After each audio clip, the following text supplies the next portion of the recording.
Breaking news, a woman has landed at JFK Airport with a passport from a country that has never existed in our lifetime. Be meeting her here. And do you have the blue passport that I saw? Do you have another?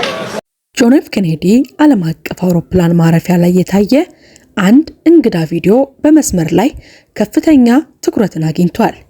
ይህም አንዲት ሴት በምንም ካርታ ወይም ኦፊሻላዊ መዝገብ ላይ ከሌለችው ከቶሬንዛ ሀገር የተሰጠ ፓስፖርት በእርግጠኝነት ስታቀርብ ያሳያል። በዚህ ሳምንት መጀመሪያ ላይ የተለጠፈውና በሚሊዮን የሚቆጠሩ እይታዎች በቲክቶክ እና በኢንስታግራም ላይ ያገኘው ቪዲዮ ከቶኪዮ የመጣች ተጓዥ እጅግ በሚገርም የኢሚግሬሽን ቃለ መጠይቅ ወቅት የቶሬንዛን ቦታ በካንሳስ ክልል ውስጥ እንደሆነች በእርጋታ ስትገልጽ ያሳያል።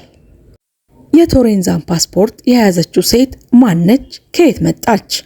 እናም የጆን ኤፍ ኬኔዲ አውሮፕላን ማረፊያ ላይ የተፈጠረውን ክስተት በቪዲዮ ለምን ተሰራጨ? ምክንያቱስ ምንድነው? ሁሉንም በቪዲዮአችን አጠቃለን ይዘን መተናል። እናንተ ብቻ እስከ ፕሮግራማችን ፍጻሜ ድረስ ቪዲዮውን ላይክ፣ ቻናሉን ሰብስክራይብ በማድረግ ተከታተሉን።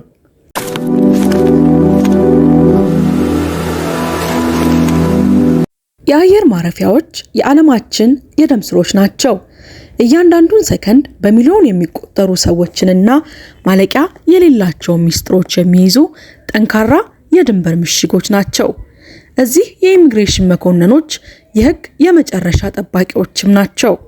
እያንዳንዱን ፓስፖርትና ባዮሜትሪክስ መረጃ በከፍተኛ ጥንቃቄ የሚመረምሩ የሰው አይኖችና የኮምፒውተሮች ድብልቅ ጭምር ነው። እውነታው ከወረቀት ሰነዶች ጋር የሚጣመርበት ወሳኝ ነጥብ።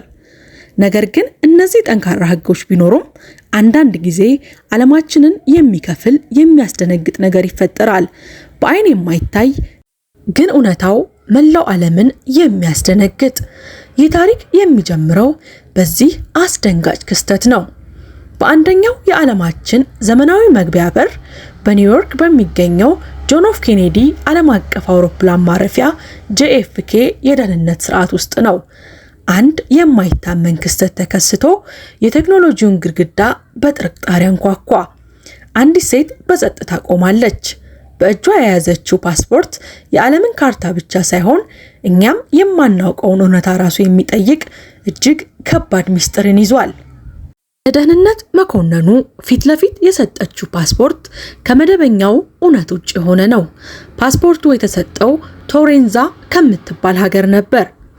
በዚህን ጊዜ መኮንኑ በመጠኑ ተናዶ ይቅርታ የኔ እመቤት፣ ይህች የት ሀገር ነው የምትገኘው? እኛ ሲስተም ላይ ምንም ማረጋገጫ ሊያሳየኝ አልቻለም። ታዲያ በዚህ ጊዜ ሴትዮዋ በፍጹም መረጋጋት ቶሬንዛ በካንሳስ ክልል ውስጥ ነው። ይህንን አለማወቃችሁ የሚገርም ነው። የሺህ ዓመታት ታሪክ ያላት ሉዓላዊት ሀገር ነን። ችግሩ ያለው በኔ ፓስፖርት ሳይሆን በካርታችሁ ላይ ነው። ይህች ሴት በእርግጠኝነት ተናገረች። ፓስፖርቷ እንከን የለሽ ነበር።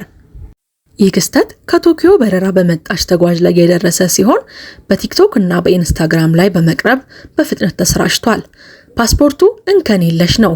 ባዮሜትሪክስ መረጃዎች፣ የላቁ ማህተሞች፣ አልፎ ተርፎ ከሌሎች ከማይኖሩ ሀገራት ራሱ ቪዛ የተመታበት ነው። በጆን ኤፍ ኬኔዲ ባለስልጣናት በመገረም ተውጠዋል። አንድ ሀገር እንዴት ሊጠፋ ይችላል?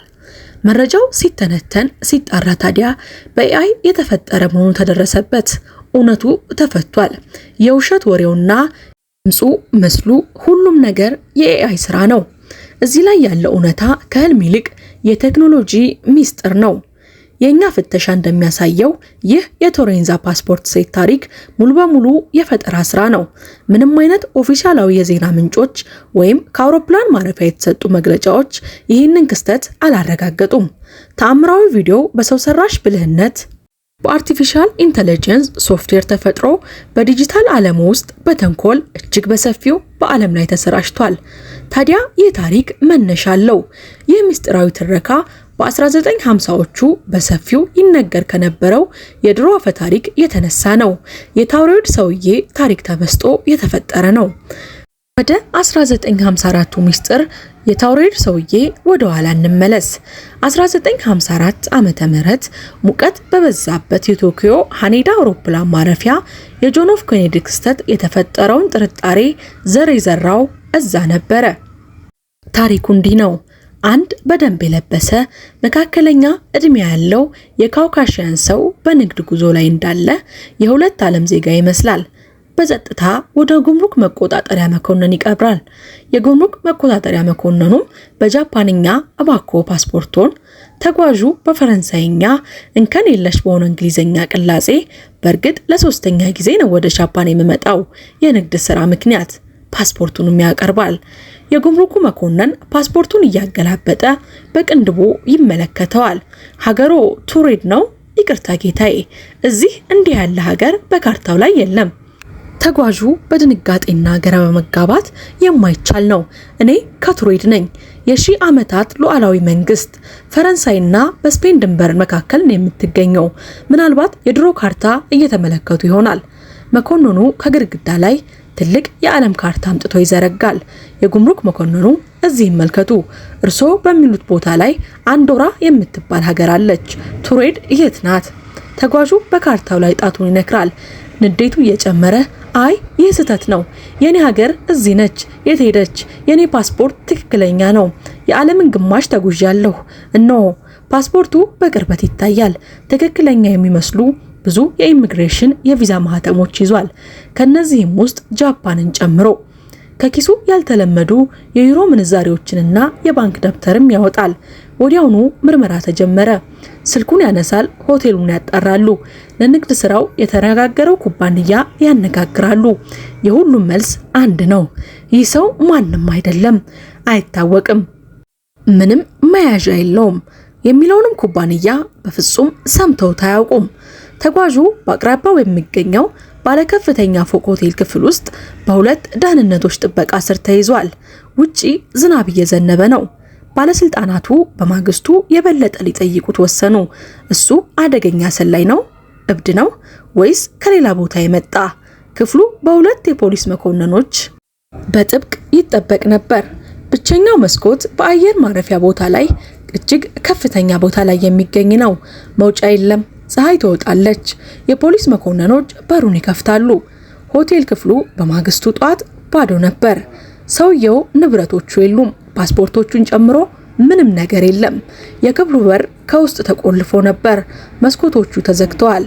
ሰውየው ያለ ዱካ ጠፋ። የተጓዡ መጥፋት ተመዘገበ።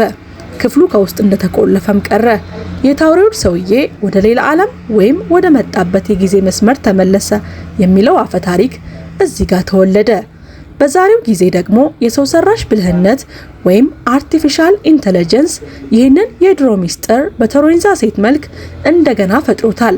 የኛ ዘመን የራሱ የሆነ የማይታመን ነገር አግኝቷል። እውነታና ልብ ወለድ፣ የድሮ አፈ ታሪክና አዲስ ቴክኖሎጂ በሚዋሃዱበት በዚህ ዓለም ውስጥ የትኛው እውነተኛ መሆኑን ለመለየት እጅግ አስቸጋሪ እየሆነ መጥቷል። የቱሬንዛዋ ሴት፣ የቱሬድ ሰውዬ የዲጂታል መናፍስት ዓለም ናቸው። ይህም ከካርታው ላይ የሌሉ ሀገራት ሚስጥር ሁሌም የሰውን ልጅ ልብ ይማርካል። በዚህም ብዙዎቻችን አስተውለናል። በዙሪያችን ባለው የዲጂታል ትርምስ ውስጥ ሁላችንም እንደ ታውሬድ ሰውዬ የትም እንገኝ ይሆናል። ለዚህም እርግጠኞች ነን። ውድ የሀበናብ ክሮኒክልስ ቤተሰቦቻችን ይህንን የአርቲፊሻል ኢንተለጀንስ ታሪክ ወይም ይህንን ልብ ወለድ እንዴት አያችሁት? እስከ ፕሮግራማችን ፍጻሜ ድረስ አብራችሁን ስለቆያችሁ እንዲሁም ቪዲዮውን ላይክ ስለምታደርጉ ቻናሉን ሰብስክራይብ ስለምታደርጉ ከልብ እያመሰገንን ሌላ ጊዜ የምንለቃቸው ቪዲዮዎች ደግሞ እንዲደርሳችሁ የደወል ምልክቷን መጫን አይዘንጉ። ለወዳጅ ዘመዶ ያጋሩልን። ከዚህ ቀደም የሰራናቸውን ቪዲዮዎች በቻናላችን ገብታችሁ እንድትመለከቱ የአክብሮት ግብዣችን ነው። ቸር ቆዩልን።